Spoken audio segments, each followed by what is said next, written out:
Virtus Pro are probably going to do the same. It's very difficult to try to open up on a lane with a Shadow Demon and a Shaker, two extremely defensive supports by nature. I think VP are going to want to get their Blink Dagger timing on Illidan, and then they're going to want to try to utilize that with Phoenix Egg in some team fights and try to take it from there. Okay, well, let's see as we get ourselves into this game what exactly comes out in terms of lanes. And, well, Game 5 here between NaVi and VP. What a game it's going to be. The crowd's excited. I can hear them already. And well, do we have any VP fans in the house? Oh, yeah, that's nice. Any NaVi fans? Oh, that's a big roll. Oh, that guy loves. Oh, it's Toby. Good to see you turned up. Right, let's get ourselves into the game. NaVi versus VP begins. I've been handed a can of Monster. This is fantastic because I'm going to need it for this game. We're going to see a lot of action. And, well, Trashko, you don't want the second one, I'll take it. Here we go, NaVi versus VP. Into the lanes we go. It is, by the looks of it, going to be two sets of defensive tri-lanes. And, well, let's see if we see any kind of early aggression kicking off as both teams heading towards these runes here at the moment. What's the plan here? VP looking for the top one. NaVi going to look for the bottom. It doesn't look like we're going to see anything kick off straight away. But as you're saying, now we know the two drafts. What is the game plan for both sides? NaVi is going to be looking for non-stop aggression once they get their blinks up. It's going to be integral for their lineup. Funnick, he has the same kind of position that he did last game where he can go into the lane, soak some EXP. The zoning heroes right now of Bane and Winter Wyvern, like, they can do a little bit, but they're probably not going to be able to kill him ever, even with the use of the Sentry Ward. And despite your best effort, everybody knows you just open a monster. Oh, and it's fine. You don't have to be shy about it. There you go. But I do think that he'll be able to get his Blink Dagger timing. It's not going to be an issue for him. I'm just wondering what can Phobos actually accomplish here in this offlane, because if you do get disrupted or you get fissured during your dive, you can potentially give away a kill here. I think it's more dangerous for Phobos potentially than it could be for Funnick in this game. Let's see how this one pans out. And in terms of our position, what's the fact you've got this Gyrocopter? In terms of running the Centaur in the position, when you're not going to want to take this one late if you're BP, surely. I guess they've always got the Shadow Fiend, and we've seen the SF actually come out on top in the latter portions against the position 1 Gyro, but I guess that both sides have got the merits towards the late game. I think NaVi have a very spread damage style of composition. Like you have Puck, Shaker, Sand King, Gyro. No one really has high single target damage, which I feel makes a position 1 Centaur a little bit better. Oh, Fist is going to get thrown down. Won't catch Jin. It's not going to trap him either. Lil's maybe going to look for a bit of a counter initiation. Coming in here with the Arctic Burn, chasing down Dendi. It's not going to be enough to bring him down. Denny will be able to keep himself safe, but we are going to see kind of this classic of the supports from either side hanging around the mid lane, trying to secure the lane for G and Denny respectively. Yeah, but as we were speaking about the different compositions and at what point in the game they're going to be strong, NaVi are going to feel amazing when they get their Blink Daggers before BKBs come out on the side of VP. Phoenix, I think, is actually a really solid pick against what NaVi have, because the only BKB rushing hero on the team is going to be Gyrocopter, and that means you're going to deal a ton of damage, and killing the egg is going to be tough. Saneko straight in. Can they stop the dive though? He's got it available, and going straight in with the disruption there before the dive was cast does allow Phobos to still get himself out of that one. So another unfortunate little bit of a movement there from NaVi. Oh, they're applying some pressure to him at least. You don't want him to get levels. That's the worst thing. And lucky right now for NaVi, they're doing a nice job of controlling the safe lane. There's 3 range creeps on the side of BP, so that lane will continue to push out. Bottom lane, going in on Phobos. He doesn't have the dive, but they've got Soul Catcher as well. Snake are going to move in. They're going to need a few punches to bring him low. They're getting him low. The right clicks as well from the illusion, helping out for Shadow Demon. He pops us out. There's not going to be enough. Saneko goes in. Will find first blood there onto the Phoenix. Did he actually just stop to click salve on himself? Oh, Lil, he wants a bit of return action, looking for Saneko, and he should be able to find this one. Saneko trying to juke it out. Won't be enough, and VP do find the return kill there. That was a really awkward pause. I actually don't think the Phoenix should have ended up dying there. Even though Shaker is a very fast hero, he actually like paused and then salved and then walked forward. It was a very short stutter, but it was definitely there. In the meantime, Haystern picked up here by FNG. Looking for something. Going towards the mid lane. He has got the Wyvern coming as well. Danny's incredibly low. They're going to set this one up with the Nightmare. G moving forward. He's got level 2 racing, but the fish is coming back, holding G back. Danny's still alive. He face shifts all out, and now trying to test what around Saneko. Getting G low, but Lil is, of course, there with the Embrace. Keeps G up. G will find the final raise onto Dendy on the sidelines, and it is VP coming out on top of that mid lane engagement. That was so unlucky for Dendy. He actually orbed to the only possible place where that fissure would have actually made him unable to path anywhere else. He couldn't move. So even though going to the orb itself was pretty much the only way he was going to live, still ended up killing him. A little bit unfortunate there that the Vincere from Seneko ends up getting him killed, but very nice for VP to get themselves up on the board again. This is, to me, maybe the closest draft of any of the games so far in the series, which I feel is appropriate considering it's the 5th game. Top lane, Illidan here with a Who Stomp double edge. Funnick, he's going to have to run his own level 1 and got the Sandstorm, but the Sentry's going to be dropped, and Illidan finding the kill there. More money into the pocket of this Centaur. And that Blink Dagger is going to be coming out pretty early if Illidan keeps up this level of farm. And the nice thing too about VP's lineup currently is, as we talked about again, it's a lot of spread damage. So once G and Illidan start to tank up a bit, those heroes are actually very good at just bursting down somebody straight away. So the Shadow Fiend can go back for things like Daedalus in the ultra late game. You're also going to have Winter's Curse to deal some pretty good physical damage depending on who you throw it on. I think that if anything, NaVi are going to have great mid game. Vincere. He's got dive. He's got the dive. He's good. He's good. He's golden. Yeah, but NaVi's mid game is fantastic. I think VP actually might be a tiny bit favored for late game though. Okay. It's really hard to say because a lot of it just boils down to who gets the better engagements, right? Like who takes the better fights, who gets the big echo in this case. If Seneko can do it, he's done it in the past, even in this series. We're seeing this again from Funnick. He's looking to rotate towards the mid lane here as this Sand King. But, I mean, at level 2 with just 1 point in Burrow Strike, it's a very hard gank to make happen. It is nighttime, so he's going to be able to get close and personal. But, well, at the same time, the side of VP, they've got plans of their own in terms of rotations. Lil here in the jungle, Seneko is going to chase this one down. It was spotted out by this Warden. He's got the Arctic Burn. He should be able to fly through and fly away from here. But still, Lil playing a bit in a bit of a dangerous position here on the side of Radiant. He wasn't spotted, though, which is a good thing, which means they're not going to know that camp's warded until they try to stack it again. And there's, like, Seneko's clueless right now. Oh, he's going to walk into him. Okay, now he knows at least he's there. But he probably doesn't know that the camp is warded, which is still nice.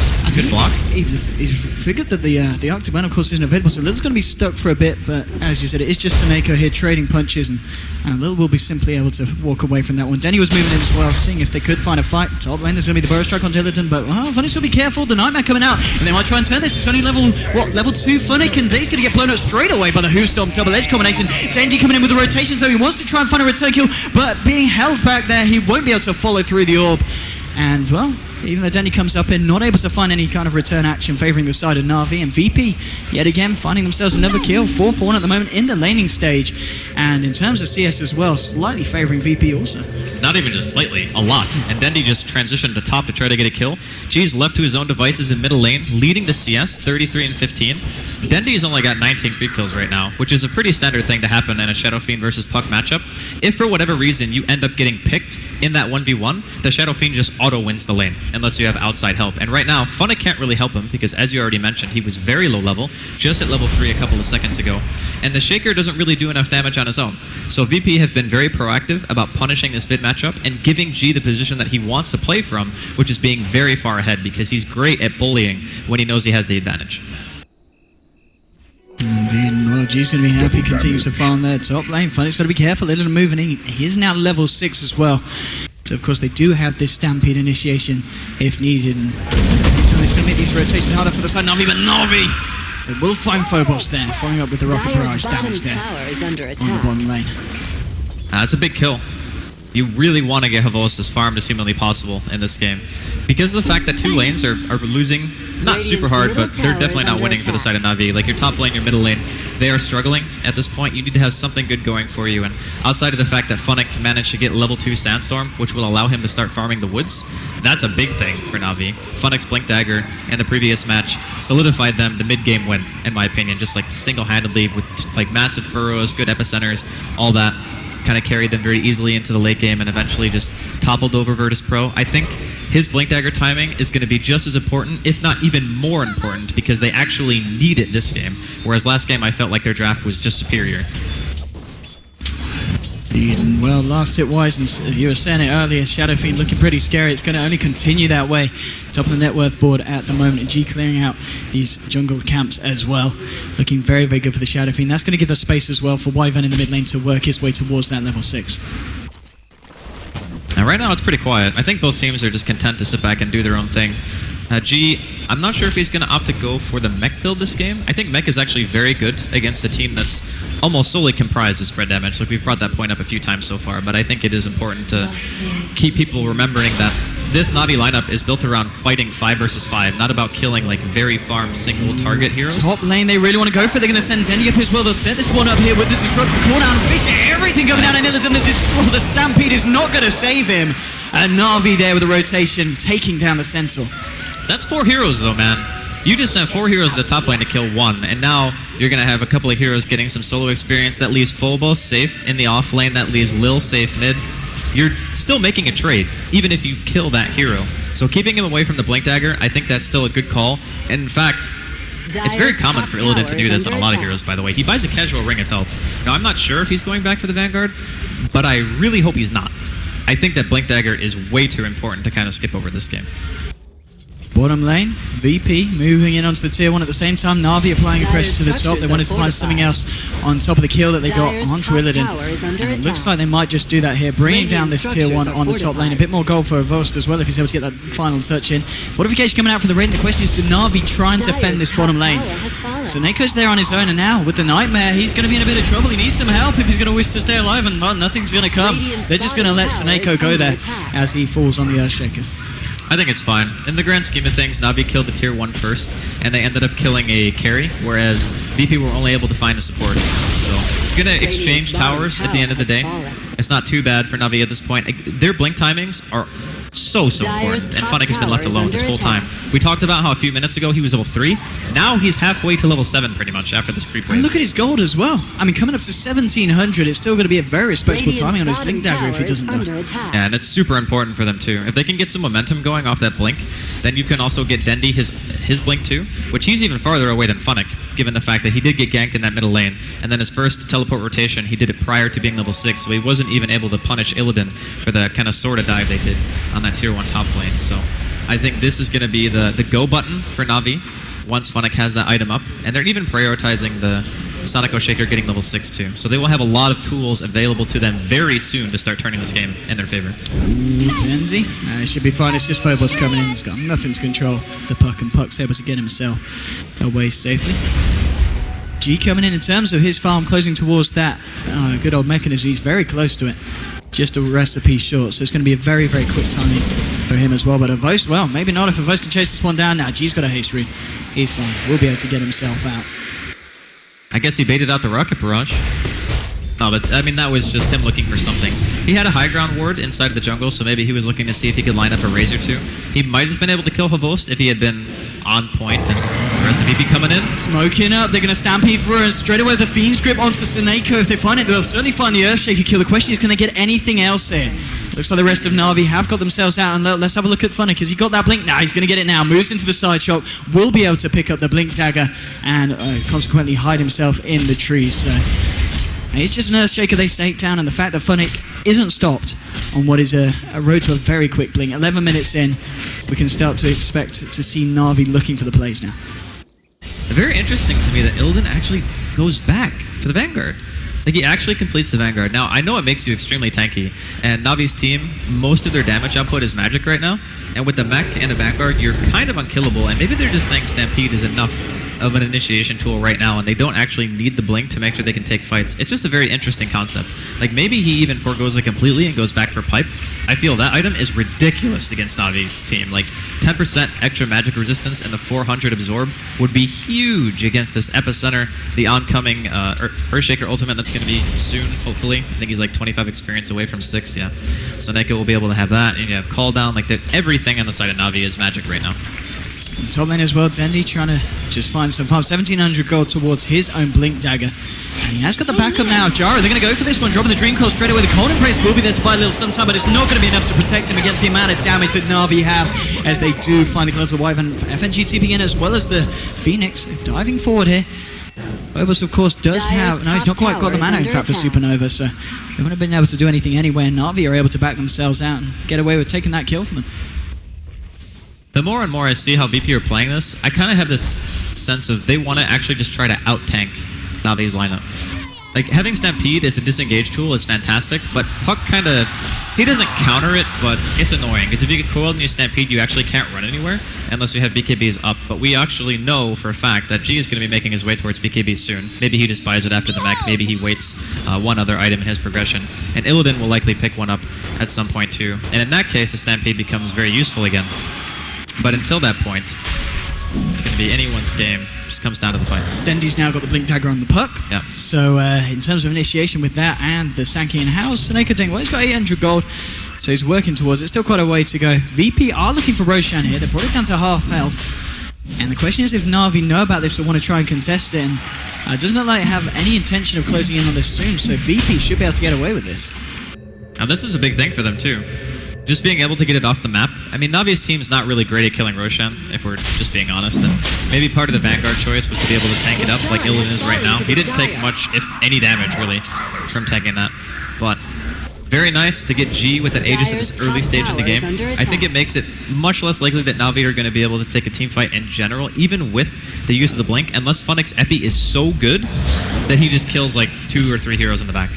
VP, they want to make the most of this Aegis. They want to start to get the push on at hard start. They can lead in with this one. Disruption, and now Snako throwing out the Fisher, not going to catch anyone. As Illidan was passing. Now with the Stampede, there's going to be the Fiend Script onto a Vos. They want to bring down this Gyro, but the Extra Stone's going to catch him, and Funnick catching out the Epicenter onto Lil and G. No one falling out on the side of NaVi. Now the cooldown from a Vos will catch loads of them as in the middle of it. They lose Dendy here on the puck. If Phobos going forward, he does have that Supernova. The Fisher will hold him back for the timing, but the burn damage bringing Arts incredibly low. He might die to this, and he will do indeed. This is a fantastic fight for VP, finding 2 and losing nothing, and they should be able to get the tier 1 off the back of this as well. That Sand King Epi didn't really do a whole heck of a lot in that fight, and that is really bad for Navi. They're going to lose their tier 1 for sure, as you mentioned. And the first time the Blink has been shown in the team fight, it doesn't really do a whole heck of a lot. And that, I mean, the mech was popped, of course, but there was no pipe coming out from the side of VP, and that, again, was without Illidan even having a Blink. Like, he just casually walked in. And that's against a Sand King and a Shaker and a Shadow Demon. So he got into that fight somehow, managed to catch a Havos, forced like 2 or 3 members of Navi back. The Epi wasn't really on point, and then all of a sudden they just lose that team fight pretty badly, I would say. And G is now making his way towards that BKB, which, unlike in that last game, or not the last game, it was the 3rd game where they had Ancient Apparition and Rubik. VP had this sense of once BKBs come out, their team becomes significantly weaker. I would say it's the same for Navi in this game. Their supports are entirely based around magic damage, even their offlaner in the Sand King and Puck. So they have this kind of AoE magic damage wombo combo draft that eventually will fall off very, very hard. And VP are also still winning in the early mid-game pretty heavily. Like, their Shadow Fiend is a beast in terms of farm right now. Illidan, he's getting close to Blink if he opts to go for it. If he wants to go Pipe, I actually think that's fine too, because it just lets you run into towers, which if they can get map control, they can just keep killing Roshan and kind of smother Navi. I mean, as you said, yeah, he's got that option available in the fact that he's still able to contribute a lot to the fight, even without the Blink. We found him finding himself in position very nicely, Illidan, in that fight around the mid-tier 1. And I mean, the question is NaVi, do you kind of just wait for them to go on you again and look to jump on them, or do you yourself need to smoke up and start to go a bit more aggressive than they have been? You can definitely go for picks with Navi's lineup. There's no question about that. Like, you have Blink Sand King, that opens up enough for you. You have Blink Coil. You can just jump in and try to find anything, really. I think you could probably kill almost every single hero, except for the Shadow Fiend may be too risky to commit to. You'd have to have full vision if you were going to smoke and try to kill him, but everyone else I think you could probably kill. And the Centaur, of course, too, is super tanky. So 3 heroes out of 5. G and Bill are smoked up, moving towards the mid, but it is just the 2 of them. And Navi themselves, they're grouped up as a 5-man.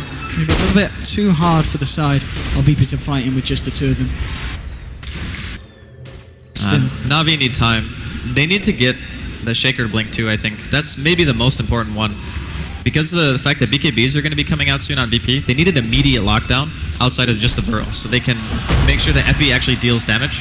Ooh, here comes the second smoke from VP. This time they might be able to find something with it as they bring the whole entire team down the mid lane. FNG looking to lead in, has got that Fiend's grip. If he can catch out her voice, that's going to be massive. Illidan stampeding forward, looks for the Who Stomp. Isn't quite able to find it, and Navi lucky to not lose anyone there as VP can't just quite catch the stun onto him. You can tell VP know they're very far ahead. Like, at this stage in the game, their team fight is insane. Even with the Sand King Blink and having Call Down and Blink Puck, they're still the ones forcing the advantage. And I would say that playing Reckless into a lineup with the Puck and a Sand King both having Blink is probably the best case scenario for NaVi, because it allows you to counterplay and set up really big ults as opposed to just trying to go for a gank and ult like 1 or 2 people and then try to pick and then run. But still, NaVi not feeling as confident maybe to take those fights. They also kind of need their gyrocopter to get BKB, but I think Pavos is actually going back for S and Y, it looks like right now. Which means the Bane continues to grip him and deal damage. The Phoenix is still going to be a huge nuisance. They're not going to be able to kill the egg because nobody on the side of NaVi can deal with it. If he lands the Fire Spirits, it's just free Supernova, no matter what. And the other thing too is they actually have a great team built around the egg because you have Requiem, and once G gets his own BKB, he can just stand there and Requiem around the egg, and then what are you supposed to do? Like, you actually just have to run. Top tower is under attack. And now we are seeing the Blink Dagger picked up on your Earthshaker now. So this is going to be another big addition to the team fight. NaVi have all stand. Funnick just pushing down this bottom lane, but a lot of TP's coming in. FNG trying to get himself in range for a Nightmare or a Grip, and well, they're going to find a Vorce here. Illidan Blink straight in. They blow up the Gyrocopter, and now Funnick trying to get himself out with somebody Burrow Strike and TP away. But of course, they're just getting caught out by VP. And NaVi need... They need BKB on the Gyrocopter like 100%. Just showcase there why he needs it. If he gets Blink initiated on and there's no supports in the vicinity, he's just gone. Like, there's no way that he can stand to that kind of damage. The other thing too that's going to start to become more and more of an issue is this Centaur is going to get tankier. He has ridiculous strength gain.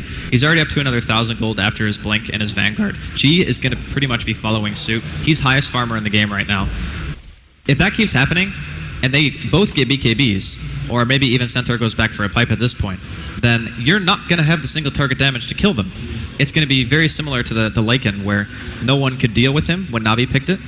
Now it's going to be, you can't deal with a Shadow Fiend and you can't deal with a Centaur. This is also the reason why I felt like VP's lineup would just be better in the late game, because 4 of the 5 of the members of their team drop like rocks in terms of efficiency against BKBs. A lot of creeps here. Neko, he has got that extra time. He's going to blink forward, find the Fissure, and now with the follow-up Burrow Strike from Funnick, they might be able to find Lil. No, the defensive Nightmare's going to find them some time, and now turning around onto Vorce here with a Curse, with a Fiend's Grip as well. Gyro's getting low. He'll go down there to the Splinter Blast, and his 2 heroes falling on the side of NaVi. They are able to take down the egg. Now Dendi trying to take this one around with the Dream Cold. Funnick with a Burrow Strike will get cleared up by Illidan with a Hoostomp. FNG trying to do what he can. Will stay alive there. Arstar's going to get Nightmared up. Illidan moving forward. They're going to look to take down the Shadow Demon here as well. And they will find that kill. There's a double kill for FNG. 4 heroes down on NaVi.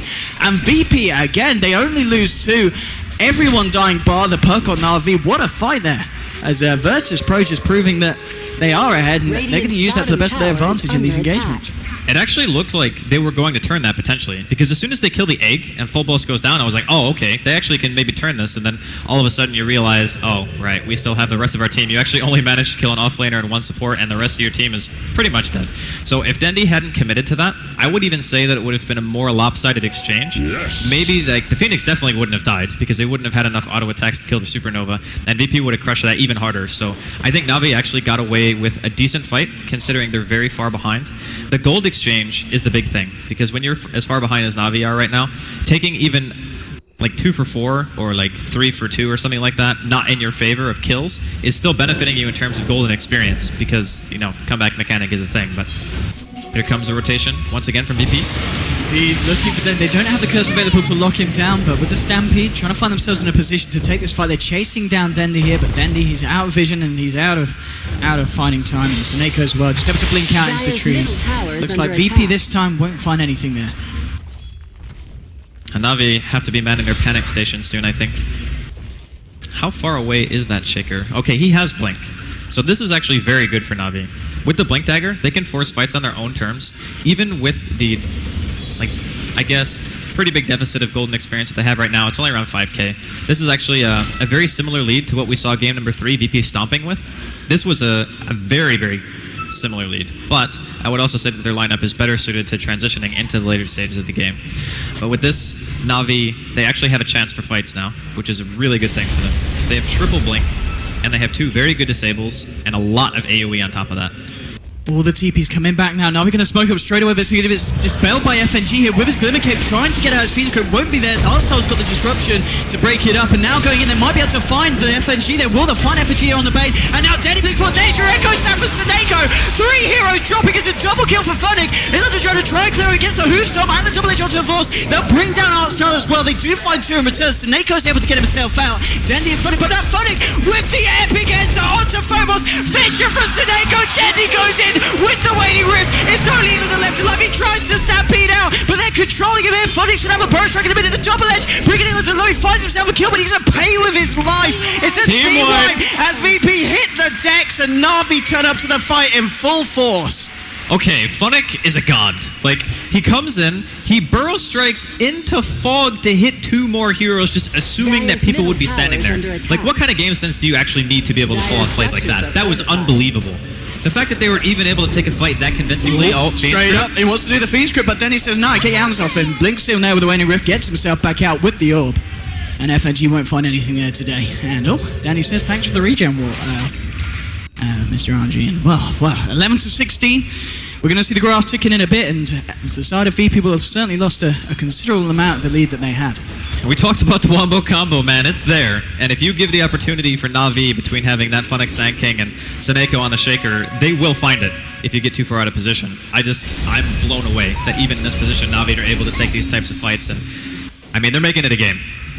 Top lane, of course, and Seneko moving in. If they can get the stun onto G before he gets that BKB out, they could go for a kill here. G coming out, they will find the fish now, going in with the rocket barrage. They control G, they bring him down. And again, that's a massive kill for NaVi, killing the Shadow Fiend, who, I mean, G, top of the net worth, he's been having an amazing game so far. And if NaVi are able to find these kills, it's going to hurt VP so much. FNG moving out, but there's going to be the wraparound from NaVi, moving towards the mid lane. Now Hostile throwing down this Mono Plate, pop down the sentry as well. They've got the vision, but it looks like FNG will be able to get himself out. Another disruption, holding him in place as well. They're going to need a +1 if they want to take it down. Here's Seneko with the fish on FNG. And then pop this Stampede, and now Funnick trying to move with the burst strike, will pick himself back out, realizing that's not the initiation they need. Winter's code onto Vorce. Arsdale starts to hit away at him, and Vorce getting low, but they're going to have to use their arms to the center, holding him back away from Vorce. So Vorce is going to live, trying to get himself out of this one. And looks like NaVi won't lose anything, and Fish being thrown out. No, Illidan going for it. He wants Seneko. Funnick now with the MPZ onto Lil, and that's Dendi going forward to Johnny as well. Waiting rift onto Lil. He's got the Glimmer Cape, but it's not going to be enough. Dendi takes down the Winter Wyvern. Illidan will try to be out, but no, the disruption's there to cancel it. Funnick with a burst strike onto FNG. Rocket barrage from Vorce brings him down, and now Illidan trying to get himself out. Yosef trying to see onto the Phoenix, controlling him. Double kill for Dendi. They should be able to fight forward. They try Echo Slam. Now they'll get the Supernova out, but they'll just focus him, right click it, burst strike onto G, stopping the Requiem. He'll now pop the BKB, look for the Requiem, but he's lost his entire team. He's the last one alive. And now the question is, can NaVi go back in? They've got a blink. They're going to have the burst strike. G. Oh, he's going to find the kill on some Funnick there. Funnick going in a little bit too early as the magic immunity was still there, but still.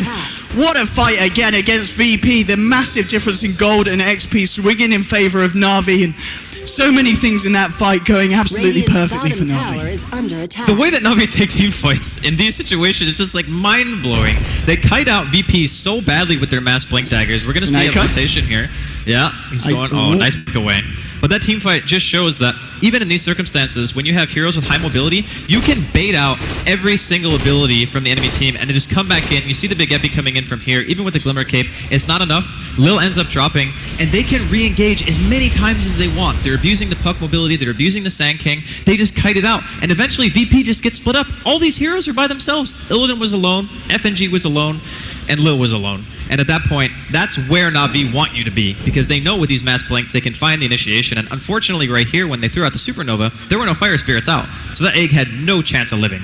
And thankfully for Virtus Pro, G ended up living through that engagement and gets at least one counter kill. So I didn't want to jinx them by saying they had the same lead as they did before in this position, but right now they're going to be going for Roshan, and no Epicenter up just yet on the side of NaVi. Okay, never mind, just came up cooldown. So if NaVi realize this is going down, they can contest, but as of right now, it does not seem like they do. Indeed, Echo Slam being the only ultimate that NaVi don't have at their disposal, but they're not going to head that way. And Phobos gets, he's going to go for the BKB this game. Has got a complete on the Phoenix, and I mean, was it Phobos who built the BKB the other day when we were casting? We were saying about the fact that it just allows him to ensure that he gets all those Fire Spirits off before having to pop the Supernova. I think it was. I think having the BKB against this team is almost necessary, because you have Blink Puck, Blink Earthshaker, Blink Sand King. There's just so much initiation potential that if you don't have BKB, you can't even rely on using Egg at all.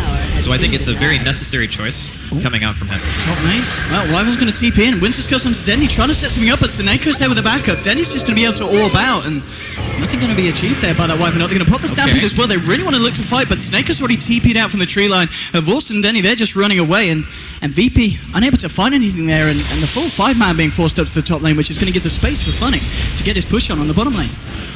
The most important thing for VP right now is to remember the lesson that they get from fighting that middle fight is don't get pulled apart by NaVi. Because if you take these small skirmishes against Pucks and Sand Kings, you're never going to win. You're not going to be able to catch them. You don't have the amount of lockdown you need on an individual hero basis to be able to secure those kills. You just have to fight 5 versus 5. And Dendy, he's got enough money for Aghanims if he wants to. I wonder if, oh, he does actually want to go Aghanims here. He already picked up the point booster. I was going to say, I wonder if he goes for Hex instead, but yeah, his farm has actually gotten completely out of control. Funnick, he's got an epicenter he wants to use. He's jumping in onto Illidan with the Burrow Strike. The Fisher from Snake on even place now with the Sandstorm. Now Snake comes in with the Echo Slam. They should be able to find Illidan. No, Illidan turns, gets the Who's Drop out. Now the Supernova, the mech from G, keeping him alive. They find the kill onto Snako, and they do manage to keep Illidan alive. Very nice play there from VP, reacting to NaVi, looking for a cheeky little pickoff. MVP Fire Spear from DK Phobos just throws it in from downtown, prevents that last hit from coming in, and they get a really easy turnaround kill. So, important pickup here for Virtus Pro. They get the Aghanims up on the Centaur. This is going to do a ton of work against the Sand King Epi, and of course the Echo Slam, assuming that the Centaur isn't actually hit by it. And I think with the way that Virtus Pro are playing it, it's much more likely that the Centaur will already be inside of the fight to be able to pop that Stampede to negate the damage output. And depending on his usage of that skill, I feel like NaVi's damage output could just drastically drop off. So it's going to be down to, again, who gets the better initiation, who has the better utilization of their team fight abilities. We are going to see the BKB is now complete for Vorst. Force Staff is going to be on its way out to Snako as well. So a couple of pickups coming out for the side of NaVi. In terms of net worth, we are now back across the 0 mark, and it is favouring NaVi just slightly, though it's close. Illidan blinking forward aggressively here, wants to get the push, but they're going to be a fish shot onto Illidan, and he could be in a bit of trouble now. There's going to be the missile flying through as well. G is there to back him up. We'll be able to remove the missile from this fight, and VP, they've got the rest of the team coming in. So G and Illidan, if they want to stick around and look for more, they're certainly going to be in a position to do so. The rest, well, Lil at least is smoked up. And so is FNG, so NaVi, they've got to be careful about jumping into this one, because FNG will be there to react. Epicenter's going to be up in 20 seconds, and Funny just continuing to push. FNG is looking for that Fiend's Grip. They're trying to find a Vorst. He's just going to Nightmare up Art Style. Snako has got the Echo Slam. He has got the Echo Slam. Illidan's going to go forward. We'll get yours to through. Now Dendy coming in with a Rainy Rip, but the Stampede now, they're going to turn it. They take down Art Style. Her Vorst has popped the BKB, but he can't fight into this. There'll be the Fisher coming out. But still, NaVi not quite ready to jump into this one. Echo Slam will be up in 15 seconds. They do have the epicenter, but... And now Funnick has returned. So maybe with the Echo Slam, if they can look to try and jump. Just going to try and take this tier 2. Dendy's got a Dream Call as well. 5 seconds to the Echo Slam. Do they want to go a homing missile onto Illidan? They're trying to force VP back. They've got the fortification behind them sometime. Do they chase this one down? Now, it doesn't look like it. They've sent both the Sand King and the Earthshaker to the top lane, and this isn't going to be the fight that NaVi looks for. If they were able to make something happen off that, even though Artstyle was dead, I think that they could have potentially done something. I think their biggest worry was the fact that G still had BKB, but Stampede was down. They still had everything else though. Like they had Egg, they had Fiend Script, they had all that stuff. So I get why NaVi didn't want to go in. I just saw like maybe a tiny opening if they wanted to try to really force it. But I think that also the fact that he has Aegis, it's like, it's a lot of risk for very little reward. If they win that fight, it would have been very flashy, but other than that, it's just like, we should probably wait it out, let our Gyrocopter get a little bit more farmed. Havos is working his way probably towards his first damage item now. He went for the BKB SNY, so he's sufficiently tanky at this point. He just needs to start hitting hard, so when he gets Black off, FNG setting something up onto Funnick. Snako has got a fish catching both G and FNG out. Snako gets himself out. Funnick might not be as lucky. The winner's curse comes through. They weren't dead, and they're going to get it there. Funnick now down for a good minute. Very nice vision from Sonico, though. He did his best. I don't really think you could have asked him to do anything more in that situation. Stampede is showing to be, once again, extremely good in a lot of different situations. I wouldn't be surprised to see Centaur getting a little bit more love, at least after these finals. Illidan, he wants to fight a Vorst. He's got a TP backup coming in the form of the Wyvern. There's going to be more as well, but now Denny with the Dream Call and wants to try and turn this, but the Embrace is going to be there. Illidan's going to be one. Now your Echo Slam coming through. Phobos gets taken down. Waiting Riftles. Lily can't do anything. He's going to get taken down as well. It's an unstoppable kill streak for Denny. Havos popping the BKB there, because the Illidan won't be able to find the double edge. He's been limit caved up as well, trying to find the control onto Dendy, but Dendy's going to be fine. Snako still waiting in the sidelines. Illidan trying to chase down the Dendy kill. It's going to be the Nightmare from FNG setting this up, and now Snako with the Fisher, and now taking the Nightmare off Dendy, allowing Dendy to get himself out of this one. Dendy will be able to TP home. Snako will be the sacrificial lamb there, but Snako with the plays, allowing Dendy to live. This guy is an absolute legend. Like, how do you go into that just saying, you know what, man, it's fine, I got you, I'll break that Nightmare, you get yourself out, sing Tales of My Valor. Snako, he's unbelievable. Like, I don't know what else this guy needs to do to be able to win. Pretty insane stuff, but I mean, still, obviously, the fact that VP, they do get the kills, they do manage to take down the Earthshaker. And, you know, Shadowfiend, he's got the Skadi, so he's certainly going to be punching in these engagements, and it is still a while until Havorst has that big damage item, as you were saying, so arguably if VP want to start to push, maybe this is the time that they can look to take a convincing fight and maybe even try and push up to the high ground. Or do you feel, as a team, they're ready to wait a little bit longer before they look to jump in Havorst? Oh, you're a bit deep here, matey. Winter's cursed, and now the TP's coming in. Havorst, he's got nowhere to run. He really wanted that tower. He's not going to get it there. Lil with the denying. Havorst, I mean, that was classic Havorst. That's heartbreak. Classic stuff. That's a really not good death for him. I mean, he was just working his way towards maybe picking up a Demon Edge. He was only a couple hundred gold away. I think he lost quite a bit for that as well. Yeah, he loses almost 500 gold for that death, so he's not even able to pick up a random Javelin or anything. Maybe unsure of what next item he wants to really buy. But I think the biggest point of contention for both teams, definitely going to be Roshan. In that regard, I'd say that Navi maybe have like a tiny edge just because, again, massive AoE combos. But VP have been very good about positioning for the most part. There's been one or two pretty decent echoes. The one bottom lane comes to mind. He hit on 2 or 3, managed to kill full boss before he was able to really do much of anything. I think that it's so important to have Aegis though. Like if you're VP, if you want to go high ground and you're going into that choke point, you need a second life on one of your carries. And I think in this case, G is the one who needs it. Indeed, it looks like VP, they're going to be happy just rotating around, hanging around this Roche pit. It's going to be up in a bit. We're going to see what kind of timing is going to be up for Roche. And VP, I mean, they're doing exactly as you said. They want to wait for that Aegis because they really respect the team fight potential of Na'Vi. We've seen it time and time again with the Echo Slam and the Epicenter. You want to be making sure that you're ready to go if you're going to run up into the high ground against that. Now, without a doubt, it's anyone's game at this point. I gotta commend Navi though. They like pulling these games back. I don't understand how they can consistently do that. Like, how do you have that much pressure on you to say, oh yeah, you know what, it's fine. We'll just randomly wipe the enemy team off the map when we're down like 5,000-6,000 golden experience, and the enemy team composition is better at this stage in the game. It's just unreal. And that fight mid, like just baiting out so many abilities and just mass blink spam mobility heroes, just showing to be Navi's forte. Like, this is the only reason they're in the game is because of outplay. Like that in of itself is nuts. Oh, absolutely, and the graph's kind of settled now around this 0 point, so we're pretty much back to square one between the teams in terms of net worth and XP difference as well. So it's kind of like a clean sheet, and it's definitely with the lineups that they've got the potential for both teams to swing it back in their favor. I mean, can you look at the drafts now and kind of say, well, this team's clearly got the edge, or do you feel that they're fairly even at this point of the game?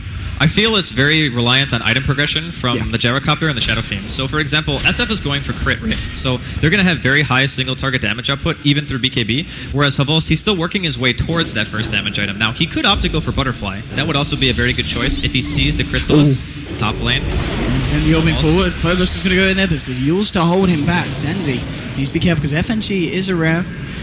Then he's going to be fine. Yeah, TPs and gets 4 stars as well back, just to make sure there's no hope of VP catching him out, and we'll be able to escape that. Now, the inherent weakness of Navi's lineup is their single target damage output. That's the one thing they're going to be suffering from the most. They picked a hell of a lot of AoE though. So if they can find the combos, I think they'll be able to sufficiently take fights, but time and time again, VP have shown that they will adapt. Like, they will be able to take team fights in the proper method, and we're going to see a little bit of rotation here again from Navi. And Illidan in the tree line here, Forced on the front lines for the side. Navi and all getting forced. Snake is being able to find Fisher. Now with the burst strike full over, the cold embrace from Lil's going to be there. And now the Winter's Curse on the Force. He did manage to get off the BKB. The Feast Grip gets cancelled straight away, and it's a question whether Navi can stick around in this fight. They're starting to back off because G with BKB doing so much damage. There's going to be the disruption there, holding back Arkstar, well, himself as well. FNG's getting low because Phoenix trying to look for the burst strike. Will now find it. They'll find the Bane, and the fight continues. G getting low. Now Sadeko with the Echo Slam with the Fisher brings down G. It's a 2-for-1. They want more. Lil's going to be able to TP out. He's got the Glimmer Cape, will escape. And it's a 2-for-1 there as Navi are able to successfully defend, and they kill the G Shadow Fiend. They're getting baited so hard. Like, every single time, Navi just completely disengage. It's like, okay, fine. You want to pop Stampede? Our Shaker and our Sand King are going to be sitting in the back the entire time. They go on Havorst. They don't even kill him when they throw the Winter's Curse on him because no one is in range to really deal damage at that point, and he has his BKB up. So the only person who can really hit is Shadow Fiend. Funnick, yeah, he's dropping low here. I think he will end up dropping. He's going to force the burst strike. He's good. He's going to burst. Oh, Snako actually coming in saying, well, I'm going to hold these guys back for you. Homing missile onto Illidan. Illidan will pop the Stampede. Of course, with that free path, he's trying to get to the high ground, but Phoenix there with the burst strike holding him back, and he'll get out. Dendy blinking forward. They're trying to find the kill. Waiting with Illidan will be Glimmer Capes up now with the cold embrace from Lily's going to be okay. He will survive, but he doesn't find any of the kills there. Navi just working perfectly as a team to keep each other alive. VP really need to just focus one target down. Like, they wanted to kill the gyrocopter there, couldn't do it, get all of their BKBs blown, basically, at the start of the fight, and the Stampede, and the egg also. So nothing really accomplished anything. Like, your BKBs, your Stampede, your egg were all wasted. At that point, NaVi are like, it's our go time. We still got Epi, we still got Shaker ult. We can just re-engage on this whenever we want. I really think that VP's best way of taking fights is to just drop everything on one hero. Like, you need to actually take somebody down, because otherwise you're just going to get kited. He's still Lillard, and he's going to look for the kill onto Sneko, bring him low here with the burst damage. Can Sneko get himself out of this one? He's going to use himself up, buying some time. We'll find the blink, and now the 4-star foul. Sneko escapes. And, well, VP won't find anything. Roshan is up, though, and it's a question of whether VP want to try and go for this one here. Roshan is a necessity for VP. They absolutely need it at this point. If for whatever reason NaVi are able to take a fight around Rosh, I would even say they might just be leading this game. Okay, they've got everything apart from the Echo Slam. Still just about 10 seconds before that one comes back online. Let's see if NaVi can contest this one. It's going to be quite a slow roast until G starts punching. Funny going forward, gets the burst strike onto FNG. This is big if they can control the Bane. Bane won't be able to get any of the Fiend Scripts out. Sneko going forward. He's got the Echo Slam now. He's still waiting to use it. Holding himself place with the Yours. Where's the Echo Slam? He's going to need to try and get it. No, he's going to get himself out. In fact, now they're going to find the killers of the Shadow Demon. Now Sneko getting the Echo Slam. The Dream Call onto free. FNG falling getting onto the high ground. G's so low as well. Funny to Sneko with a double kill.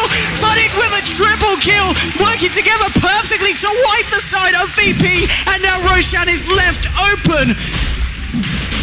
Andy, NaVi do an amazing job at baiting out BKB usage during this game.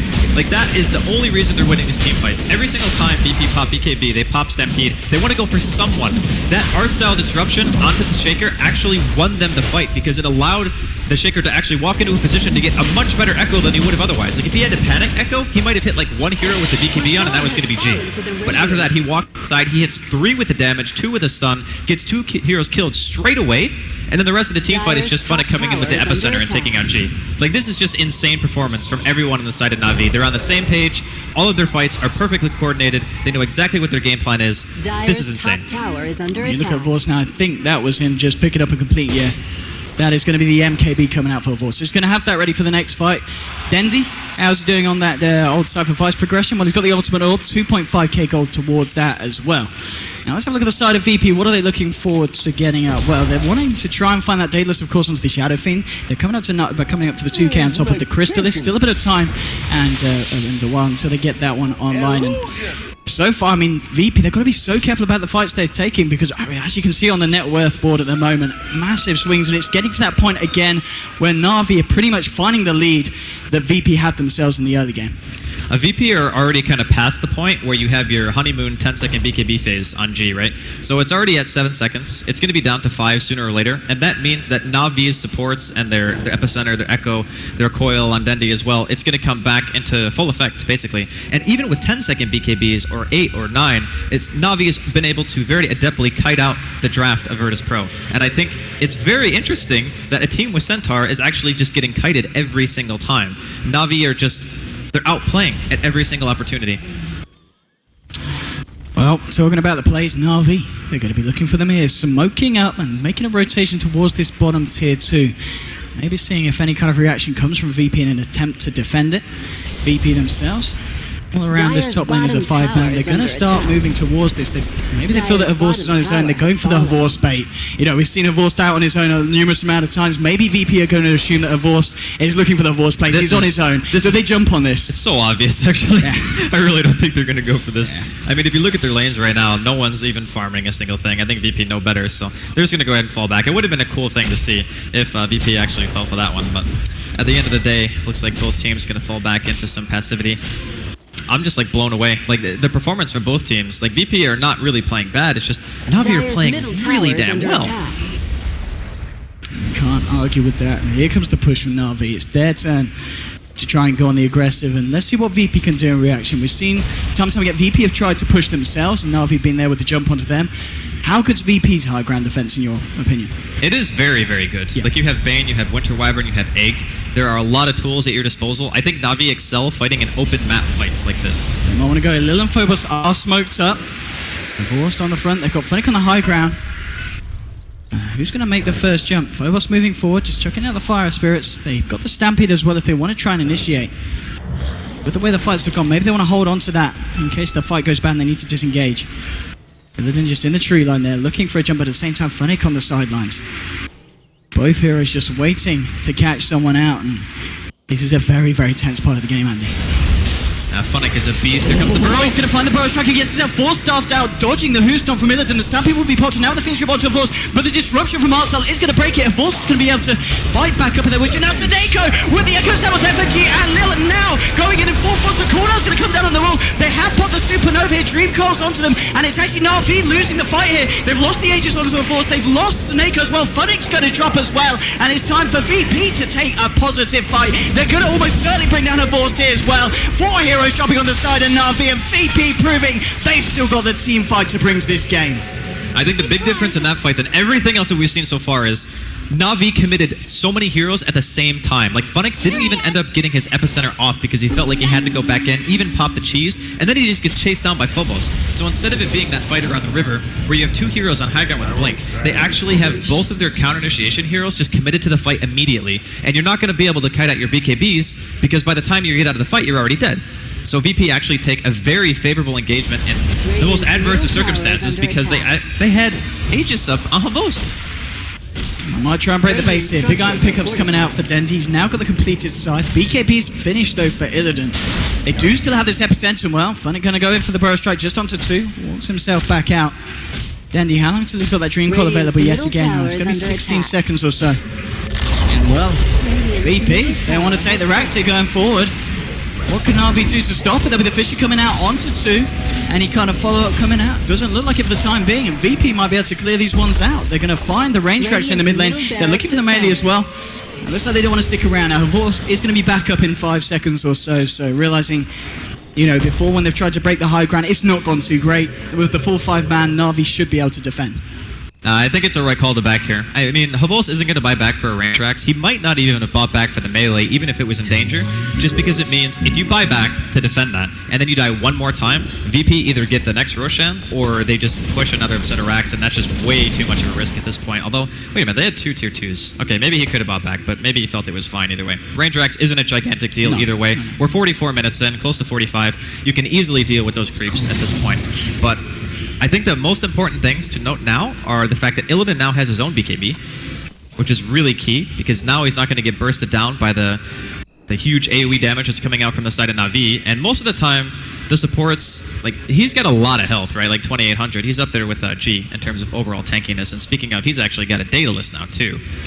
I think it's going to become increasingly difficult for NaVi to go for outplay, and we haven't really touched on it much this game, but it just goes to show that NaVi are much more of a reactionary team in this draft than they are fighting on their own terms, like going for aggression, because it just shows, like, when they were diving under the tier 2, they have Aegis advantage and cheese advantage, and they dive and they lose the fight.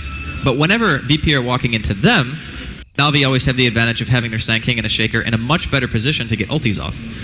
So VP, you might actually want to let them come to you. And VP, they're going to smoke up ahead towards the top lane. We saw at the moment, both Neko and Dendy were hiding in the tree lines. It's actually going to be Havos teeping back to base, and it looks like, yeah, everyone's going to leave this now. They're a little bit suspicious of the absence of VP from the map, and they're going to go back to base, maybe preparing themselves for this siege that VP might look for. All ultimates are online. So if a fight kicks off, both teams are going to have everything at their disposal to go with. The question if VP want to try and look for this one on the high ground here. They're not going to find anything. NaVi themselves, they don't. It's going to be risky to leave the base at this point, and they're going to almost certainly just wait until VP reveal themselves. Only buyback available on the side of NaVi right now. Actually, no, excuse me, they don't have any, but there's 3 buybacks on VP. Of course, they can't know that, but it's a very tense point in the game, and if they had caught anyone, really, they would have been dead. There's nothing they can do about it, and plus, they also expended their glyph in the last push, and I think that's also why VP wanted to smoke, because they say, okay, there's no glyph, if we get a pick, we immediately just turn that into a Rax, 100%, and then maybe because of that push, we can secure Roshan when it respawns, so nice idea with the smoke. Unfortunately, they can't find anything off of it. Still, like, either team can win at this point. It's pretty insane when you get to 47 minutes and you say, it really just comes down to the fights. Like, who gets a good smoke, who gets a pick, who doesn't have buyback. You can't really ask for more in a game 5 than this situation right here. Absolutely not. This is as close as it could be. And Phobos, he's making his way towards a pretty big item himself. He's pretty much got the money coming around the corner for that completed Shiva's guard. Just about 100 or so to go before he picks up that Mystic Staff, and I mean that's something else to enter into these team fights that's going to be a bit of an issue for the side of NaVi.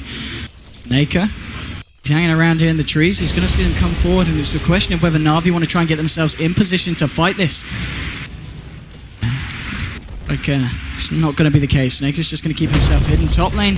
Jarl's going to look for a bit of a push. Naka's going to reveal himself there with the Fisher, but will TP out immediately, just in case VP were going to look for him. And we continue this. Zanzi. Lil. Dyer's top tower is under attack. It's not going to happen. Both teams keeping themselves safe and sound for the time being.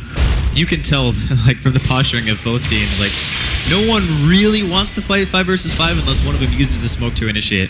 I guess NaVi would be in the advantageous position if VP were to walk into them rather than vice versa, because again, their team is very good at reactionary Dota, but just in general, like you were mentioning earlier, the Phoenix, he's going to pick up his Shivas now. I think it's very good against NaVi's lineup, not because they have a lot of right click, but because only one of them has a BKB, and that's Havost, and his BKB is already down to 6 seconds anyway. So I think you're going to be able to slow a lot, be annoying in the fights, trying to stop blinks and such. That's going to be really key. If the Shaker and the Sand King get caught out for any reason, the fight is automatically super difficult, because even with the MKB up, if you compare the type of items that Gyrocopter has bought to the Shadow Fiend, DSF is going to win the right-click war like every single time, right? So if you take out the AoE combo from NaVi, it's just pretty much like who hits harder.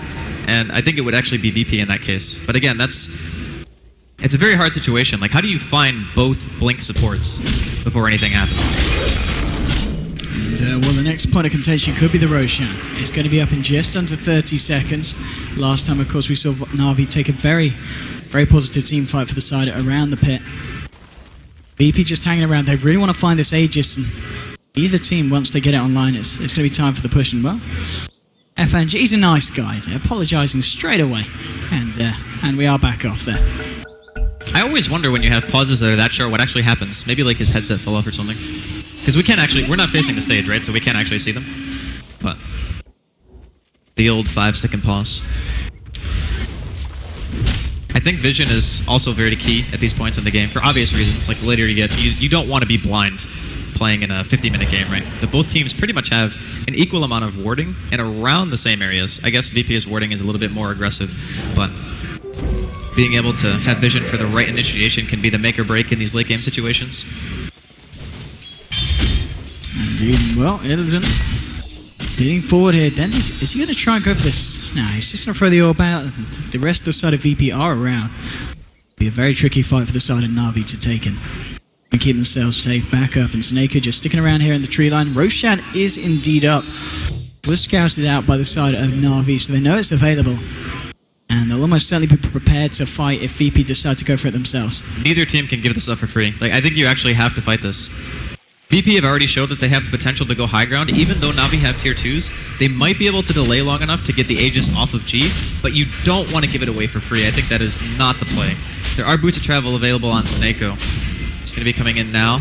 It's dying pretty fast though. They need to hurry. Need to get there quickly. I mean, here we go. Phobos trying to initiate the fight going on to Last. Last is able to force stuff himself forward, but it's almost certainly going to still go down. There's going to be the scythe onto Illidan. Then he's getting caught out by the Winter's Curse. Will be forced stuffed away. Havost here with the cooldown, catching onto G and FNG. The question is, can they continue to fight? They've still got the Echo Slam and they've still got the Epicenter. Here we go. Havost moving forward, the Epicenter being channeled up, and well, Illidan's going to try and jump on him, but Havost put the BKB. The damage from G is just too much. Funny trying to do what he can, but the BKB's on G and Illidan. There's not a lot that this Sand King can do. Havost will buy back. Then he getting caught out here by the, well, using himself up. Can he get himself out of this one? He can. He's able to blink up to the high ground. And well, NaVi are now a few heroes, well, they still got Echo. They still have Echo. Yeah, it's all about the Echo here, and there it is. Onto G, onto Illidan. They don't have BKB here for round 2. Can they bring them down? So NaVi, Havost moving in into the pit. They'll find the kill on Illidan. Will they find G as well? G, he's being embraced up by Lil. He'll lift the timing of Phobos as well, healing him up. The teamwork there, keeping him alive. Funny getting the power strike onto FNG. They bring down FNG. Havost trying to do what he can against G, but G is cleaning up. Double kill. Finally, they'll break down the Shadow Fiend. They might lose Funny here. Funny trying to get himself out. He will end up going down as Seneko still doing up, and Dendi, who wants to find Leo. Seneko coming forward there with the enchant totem. They'll bring down the Wyvern. They might even find Phobos. Funny rotating around. The PKP will be popped by Phobos. He wants to find the Dendi kill. He's not going to get it. Phobos falls as well. Dendi gets the kill, and VP, they all hit the deck. The one important thing to remember from this team fight is that a couple of heroes bought back, and I'm pretty sure Havos die-backed on top of that. So that's 2 heroes who aren't going to have buyback. They lost their gyrocopter anyway, so they can't take Roshan. They don't have the physical damage to do it. No one can tank it. So right now, VP don't have to commit any buybacks to this whatsoever. They need to deal more damage. NaVi need more out of this. Seneco's got to be careful here. He's getting low. FNG's going to chase us down now with a stampede. They take down. Earthshake and roll Funny. Oh, he's got to be careful as well. And that's a dieback as well on your Earthshake. I mean, Earthshake is down for 90 seconds. NaVi actually committed so much to that Roshan that I don't even think it was worth it. Like, they have 2 diebacks. They don't even get the Roshan from it. They don't force any buybacks at all from the side of VP. That's the only reason they go top. They want to force buybacks to try to equalize the situation. But in the end, that trade was not favorable for NaVi at all. Funny. He's going to get caught out here as well by Illidan. Funny does have the epicenter if he can get it off, but well, with FNG around, there's going to be no chance. He does simply just force staff and blink himself away. And they've kind of got to hope that VP don't try and pressure down the mid lane because there's still 60 seconds without the they're just going to go straight Roshan. They're just going to run to Roshan, kill it. Like, there's nothing that NaVi are going to be able to do about it. The Shaker's still dead for too long. The Shadow Fiend's already back up, and he buys boosted travel. So first priority is getting the Aegis up, making sure you get the cheese as well. And I think that is going to be the point where VP go down mid. Because now NaVi are in a horrible spot. They have no buybacks on 2 of their heroes. Like, the Core has no buyback. The Shaker has no buyback. And actually, I think Funnick used one too, correct? Yeah, he did. Okay, so no buybacks pretty much on anyone except for Dendi on the side of NaVi, and you're fighting into Aegis cheese. They put so much emphasis on that Roshan fight that I think they actually overcommitted. We'll certainly see if that seems to be the way. They do all have the ultimates back up on the side of NaVi, of course, for the defense. And Earthshaker will be back in 15 seconds. But as you said, in this next fight, if they lose heroes and they can't return to the side of VP, they're just going to destroy the base of NaVi. With the amount of damage you've got now on this Shadow, they have to rat. They absolutely have to rat. They cannot fight VP. If they go down mid 5 versus 5, NaVi will not be able to win that engagement. They need to try to make VP react to them. That's why they're in the woods right now. They know that if they're just sitting in their base, they're just lambs to the slaughter. They need to try to make something else happen. I mean, it's working at the moment, forcing VP back to the top lane. VP themselves, the question is, do they want to try and push? They're all heading down Bargy towards the mid lane. And maybe this is the start of the momentum swing. They still need to take these tier 2s down from both of the side lanes. And maybe that's the kind of thing that's pretty much the good news here for NaVi, meaning that VP aren't really just forced down mid. It's going to be a little bit hard if they wanted to just go straight for the game, and it looks like they're just going to hand back and focus maybe on the top lane to try and work towards a second set of racks eventually. Now, the tier 2s being alive is actually really nice for NaVi in this situation. If that bottom tier 2 had been dead, I think VP would have just immediately walked down there. It's very low on health at the moment, but no creeps actually in range to be able to take it down. So that's a godsend. If those towers are dead, I think NaVi probably just would have lost the game after that. But they now have time, which is the only thing that they need. They just need to be able to get one more buyback on another hero, or they need to be able to take some ridiculously strong fight inside of their base. Now, we did say that NaVi fight the best when VP are walking into them. All their heroes are very great reactionary heroes, so maybe they can outplay enough to be able to force VP out of their base. Okay, and for the next fight, Vorst has invested in a completed Satanic, so they're going to have that as well here on the Gyro. Going to need to do something big here. G starting to pummel away at the tier 3. The TP's coming out for NaVi. They're ready to defend, but the question is, have they got enough to stop VP at this point? Going forward, Sneko finds the Fissure onto 2, but now Illidan going in, it will get caught up by the Burrow Strike, and now with the Winter's Curse onto Sneko, holding it in place, he's going to go down, and he's down for 80 seconds. He does not have buyback. Funny getting caught out as well. The Dream Core's being dropped by Dendi, but now the Fissure Force will get cancelled straight away with the defensive disruption from Artstar, but Artstar's going to go down. 2 heroes down on the side of NaVi, neither with buyback available, and as a 3-man, can NaVi hold back the side of VP? They're going to try their best here. Vorst sending the missile forward onto Illidan now. Oh, Danny gets the Waning Rift onto Free. The missile will connect onto Illidan. Funnick trying to desperately push them back here with the Rat, attempting to do what he can on the bottom lane. Mid lane, the melee racks will get cleared out, and now the side of VP, they're going to look for the top set as well. And, well, NaVi, can they do anything? The Dream Core's being popped. They do still have an epicenter. It's going to have to be a big one, but Funnick, he just wants to continue to push on this bottom lane. He wants to find something in return. Yours is going to be thrown down onto Shadow Fiend, but G standing his ground. And there's still no Funnick, no reaction from Funnick. He's not coming for this one. It looks like they're just going to have to end up sacking a second set of racks here. And Funnick's actually being forced back from the bottom lane by Bane. And yeah, this is going to be a second set of racks we go down, or maybe not. Avors here with the cooldown, wants to try and fight into this one. Deadly moving forward, moving back now with the Stampede, going on to Avors. Avors will pop the BKB. They won't catch him out here with the Houston. G continues to fight. Avors is trying to do what he can, but now Illidan going in and going ham, catching out Avors. This is going to be the defensive just rush and buying Avors sometime. He will be able to get himself out. Denny with the Waning Rift now with the Supernova coming out from Phobos. Denny needs to get himself out of here, and he will be able to find the blink. The Supernova goes off, and now Funnick and Snako, they're going in. They've got the Echo Slam onto 2, and now they've brought down the Shadow Feed, but he's got the Aegis. He's going to be there for round 2. Illidan trying to find himself the Houston. Now G coming in. He's trying to do what he can with the Waning Rift onto G. Now the punches bringing Denny low. They'll find the kill onto Denny. He does have buyback. Funnick with the Burrow Strike onto Lil and G, but now G punching away at Foes brings him down and Force is down for 95 seconds. Denny holding Shadow Feed back in with the Yules. They will bring down Lil. They need to find this kill onto G, and they're doing what they can. Burrow Strike onto the Shadow Feed. Denny with the sides now. Can they kill the SM? The heal from Phobos. Will it be enough? No. G, he might drop down the punches. He does go down. Snako will live, and NaVi do defend the base, but only what's left of it. They've lost 2 sets of racks, but I gotta be honest, I think NaVi, the fact that they didn't lose the game there is pretty much, that's a win. Great. It's a win. Not losing the game right there is definitely a win for NaVi. They put themselves in a very tough situation to fight out of. Again, we talked about them not having buyback. We talked about them prioritizing Roche very heavily. They still had to spend another buyback. I believe it was on Dendi during that engagement. He would think he was the only one who even had it at that point. But with that buyback, they managed to keep their base alive. Not being Megan means they're still in the game. Gyrocopter is very good at defending against creeps, and he does have Satanic on top of that, so he'll be able to keep the lanes pushed out. It's not over just yet. NaVi are trying to force some buybacks here. They might even be able to counter racks, actually. They can maybe force a buyback from VP, or they just take the racks for free. I think if you're VP in this situation, Epicenter from Funnick, he wants to try and get himself in, but he's not going to be able to do so. Oh, that's big. Yeah, Epicenter's going to be Did they see it? I don't know if they saw that. That's the thing, because if that Epicenter goes off, and there's creeps there, maybe VP decide, okay, let's just try to fight it and end the game straight up. But if they didn't see the Epi fail, maybe they assume it's still there. But I guess NaVi is just going to play it safe anyway and back. Indeed. Voss is going to be back up now. But still, the fact that VP didn't have to expend the buybacks there is still obviously going to put them in a very favourable position. They've taken 2 sets of racks from the side of NaVi. But NaVi, of course, they're going to continue to fight this one out. This game is all or nothing. This is, of course, the deciding match here in the grand final. And neither team ready to back down.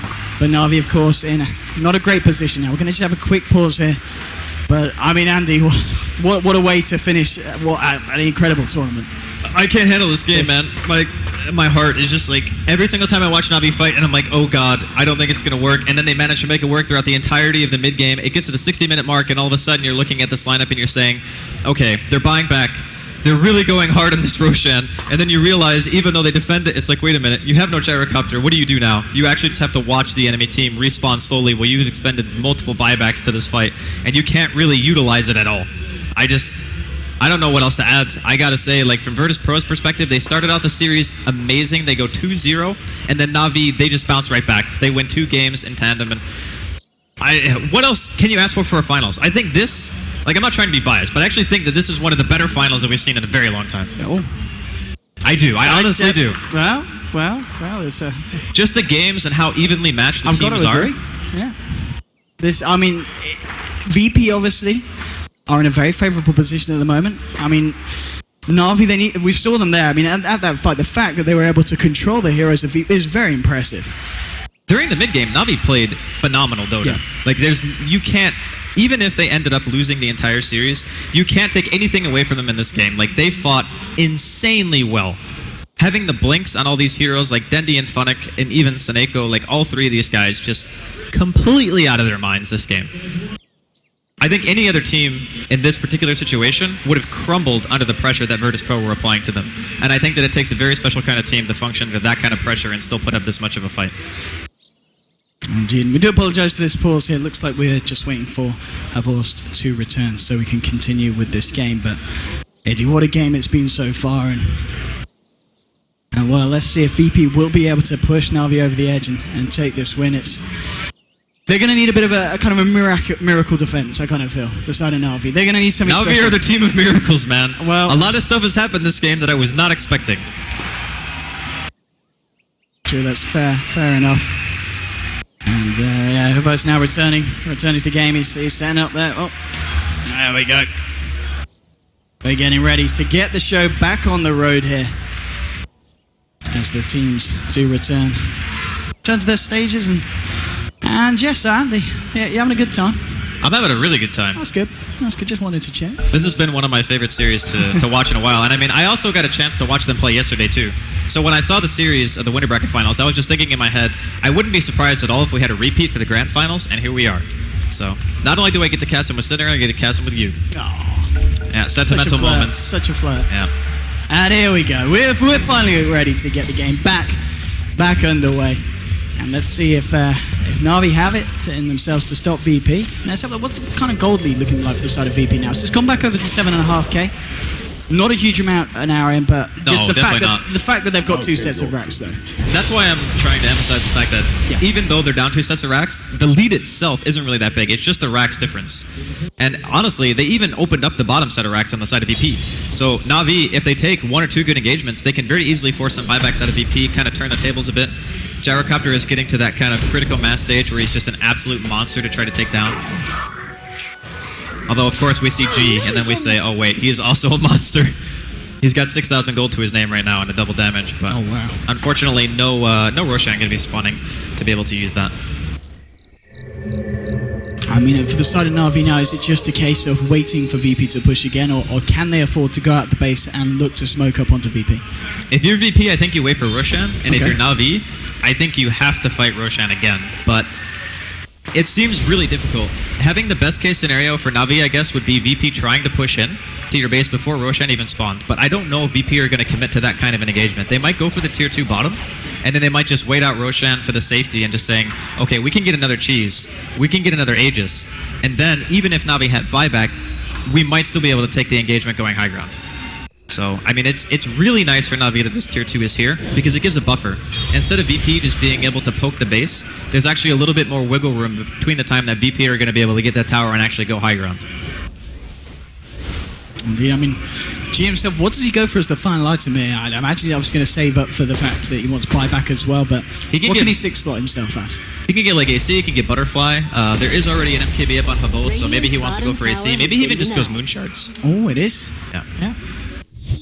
There's indeed going to be those Moon Shards on its way out, and well completed straight away. And I mean, he's looking absolutely terrifying. His damage output is unparalleled in this game. He by far does the most amount of physical DPS, even in comparison to the Gyro, just because he has crit and a massive amount of attack speed right now. But the Gyro, again, he still hits pretty hard, does damage to pretty much the entire team, as long as you get that flat cannon going. And VP, they do not want to wait anymore. Indeed, they want to go smoked up. Art style, he's going a little bit far up, but they don't have any vision here, VP, so they don't know exactly what's up. And Art style's actually going to Glimmer Cape up. Hasn't dispelled the smoke though. VP are still in position to try and make a jump. Art style, you don't want to be revealing himself here. Oh, no, they still don't quite want to jump for that one. I mean, understandably at this point, both teams being very, very selective about the fights that they take, and VP feeling that that was not the one for them. There's a lot on the line. Yeah. I mean, you got to be selective in taking your team fights when you're in the 5th game of a grand final and you can wait another like 2 minutes for Roshan to spawn. I mean, the enemy team is going to have their creeps pushing in constantly. You've double raxed them already. You got the tier 2 off the map finally, so as soon as you get that last Aegis and cheese, you can really start to try to just straight up end the game. And of course, NaVi, they've bought themselves an ample amount of time for buybacks to be available on almost everyone. I guess Dendy's will probably be up in terms of timer, and I think he has the gold for it, whereas Funnick actually just needs a tiny bit of gold. So Artstyle is probably the one who's not going to have it. But I also think that to a degree, his hero is kind of the least important right now. Kind of, not because any other reason that it's 63 minutes in and it's a Shadow Demon. Like, a defensive disruption and a purge is pretty much all he's throwing in. Indeed, it's, well, I wouldn't be surprised if we see a few more minutes of passivity as Artstyle is going to walk into Phobos here. Now, can they follow this one up? Yeah, Danny coming forward. They want to try and flank up, but Phobos is able to get the BKB off. And does Icarus dive away there? And that Glimmer was on point as well from Lil. He just saw that and he was like, dear God, please don't die. I thought for a second they might even commit coil to that, but I guess he would be able to just egg. Because if you coil mid-dive, you still get stunned for 4.5 seconds. And that might have been enough to be able to kill him. Although I don't know if they know Roshan's not up yet. It's very soon. Okay, Illidan's got an AC now. I mean, this is the point where if Na'Vi lose the fight, they're almost certainly losing the game. Yeah. I mean, it's kind of that make or break, right? You take the one good team fight and you... Illidan, they want to go forward here. Artstar will be able to turn around and throw down the Demonic Purge. Homing Missile on its way towards Illidan, but again, the Glimmer Cape going to make it very hard for Na'Vi to do anything else there. And what's going to do is force VP back. Roshan is very nearly up, and they're just camping this. It's going to be arguably kind of the most important Roche of the entire DreamLeague Season 3. I'm looking at Na'Vi right now and I'm thinking to myself, if I can test this and I lose a lot of heroes and I'm forced to buy back a lot, doesn't that just auto-lose me the game? Is it actually better to fight in base? Here we go, though. Oh, again, they're going to keep on Artstar. He's going to be fine. He's going to be okay. Avosi's got a lot of money. He has got a lot of dollar. We might even be seeing the Rapier status coming out soon for Avos if he feels necessary. And if he can get there, if there was ever a game to buy a Rapier in, I feel like it would be this one. He could actually go Butterfly, because there's no MKB up on the side of Virtus Pro at all, and the Butterfly gives you a ton of survivability. I think he actually just wants to be that frontline hero, and he still does a good amount of damage. It's not like he's not hitting hard enough, it's just that maybe in some of these situations he's just unable to live due to the physical DPS of G, and this Roshan is going to get scouted out now by the Orb. Do you feel Na'Vi have to contest this, or maybe I think it's actually safer to not contest it. Because here's the scenario, right? You fight over Roshan, and say for instance VP win the fight, like they're going to secure this 100% now because they backed. But if they get Roshan and they win the fight, then you are in a horrible position because you need buybacks to be able to defend. Like you want to be on the high ground with all 5 heroes alive, and then be able to buy back and get right back into the fight. If you're fighting around Roshan, you can't do that. And for whatever reason, if the fight doesn't go your way, it is a guaranteed game-losing fight. But now, Na'Vi have given themselves an opportunity to fight around the base with a lot of buybacks. Everyone's got it, apart from everyone, the Shadow Team. but Artstyle has it. So that means that you're fighting basically 9 heroes. And I think that, odds-wise, gives you a better chance of winning the uphill team fight. And this is also kind of in conjunction with what we were saying earlier, and that Na'Vi function better when VP are fighting into them. So I think it also gives them a bit more leeway in how they can engage into itself. Look at this, Vorst and Denny feeling very confident, pushing out the mid in the top lane. They're going to need to come back here because Illidan going forward. Ready to try and seize the high ground here, VP. And yeah, they've all come back the side of Na'Vi. Fish is just getting thrown out, trying to stop the push. Making VP think twice before they go to the high ground. And smoke up from the side of Na'Vi as well. Maybe seeing if they can get themselves in position to fight this one. Ooh. Looking for the 4 stuff there, pulling Illidan up to the high ground. It's not going to be there. That would have been pretty big. If they could have chained the stuns on him, that's the important part. I mean, that guy's got 3,500 health and 33 armor. He is an absolute beast. I don't even know if they could have killed him in that stun. Maybe with a Soul Catcher. It's incredibly tense here. VP is being very careful about when they choose to go. Na'Vi, they're ready, they're waiting. They're ready for VP to overextend, but at this point, Na'Vi pretty much are going to have to hit everything perfectly to bring down these heroes. I mean, they're just so damn tanky on the side of VP. Well, don't underestimate the power of a late game gyrocopter.